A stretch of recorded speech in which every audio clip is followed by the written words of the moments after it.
Well, in the last 30 or 40 years, there has been a significant increase in interest in what you call the dialogue between science and religion.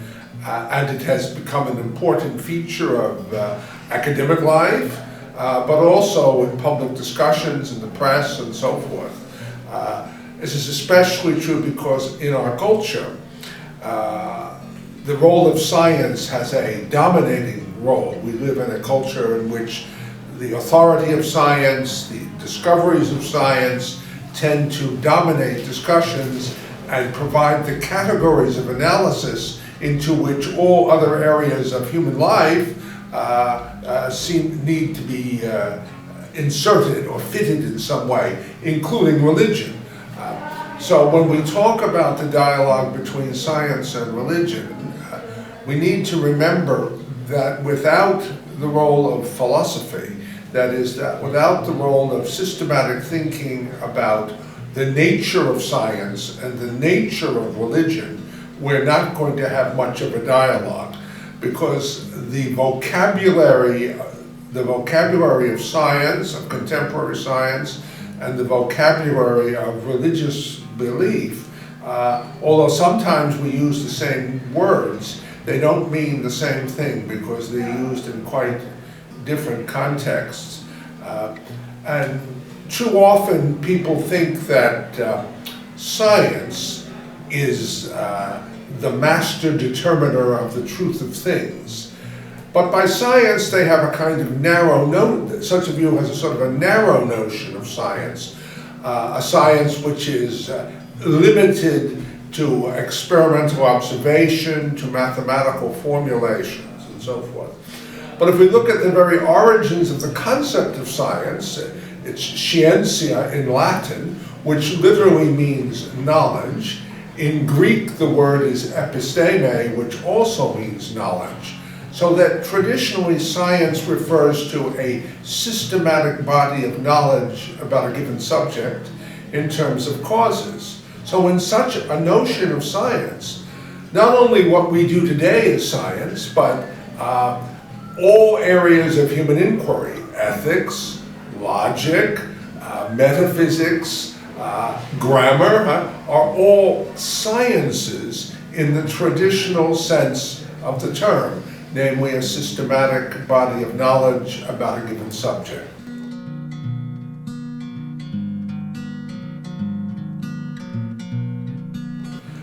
We, of course, have limited the notion of science to what we call the natural sciences. Now, surely the natural sciences are sciences. They are systematic bodies of knowledge about a particular subject, the world of physical reality, the world of nature, and so forth.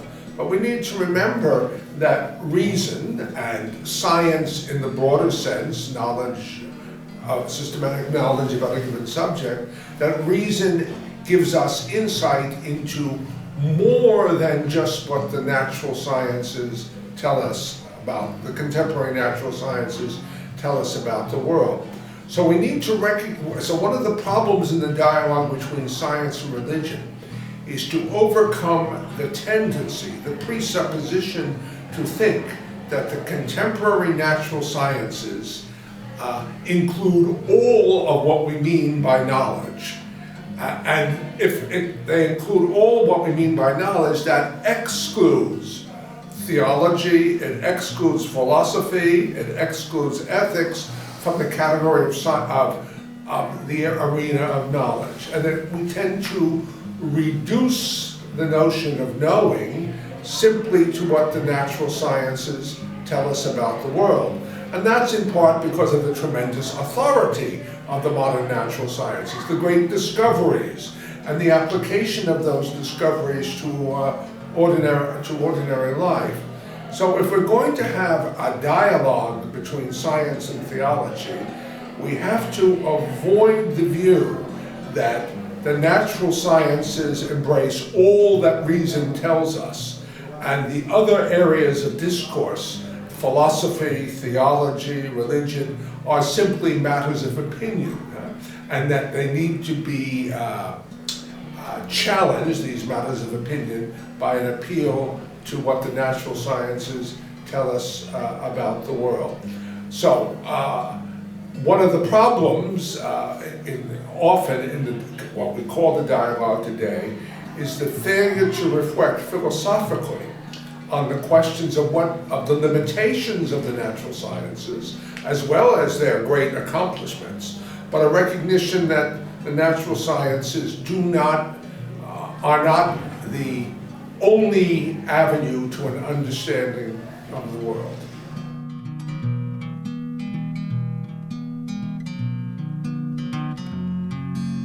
Although we talk today about the dialogue between science and religion, there are some fundamental confusions in the use of those terms, and more than just confusions.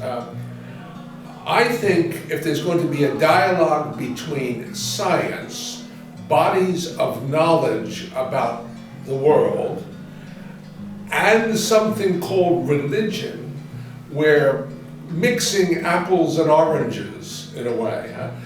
The dialogue needs to be between the knowledge which the natural sciences provide and the knowledge which theology provides, that systematic reflection which starts from religious faith, but which is a systematic reflection which we call the discipline of theology.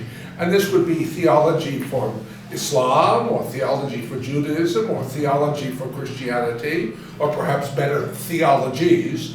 But theology is the systematic reflection within the deposit of faith.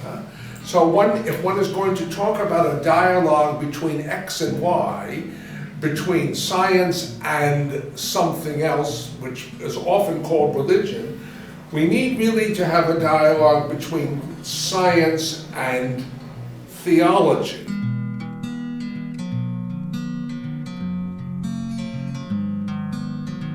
People think of science as a practice, in a way analogous to religion being a practice. But when we talk about a dialogue between science and theology, we're not talking about the practice of science. We're not talking about what scientists do. We're not talking about the experimental method. We're talking about the knowledge of nature achieved by a certain method. Now, one can talk about scientific practice and raise ethical questions. Should we perform these experiments? Cloning, genetic modification, but those are discussions in ethics. They're not discussions about scientific knowledge. So often when one talks about science and religion, there is a confusion about whether we are discussing claims about knowledge or whether we're talking about ethical claims about practices and so forth. So we've got to avoid a good deal of this confusion, and I think one particular way here has to do with the view that if we take science as knowledge claims about the world, we're going to have a dialogue with claims in theology, not religion, because religion incorporates all notions of practice and so forth, whereas we really need to be talking about theology, which is, in a sense, knowledge claims. Now, the claim that there is a God, or for Christians, that Jesus Christ is God who has become a human being and so forth, or any other of the doctrines of Christianity, the doctrines of creation, for example. Those are the kinds of claims within the religious context, which are theological claims, which then can be compared to scientific claims.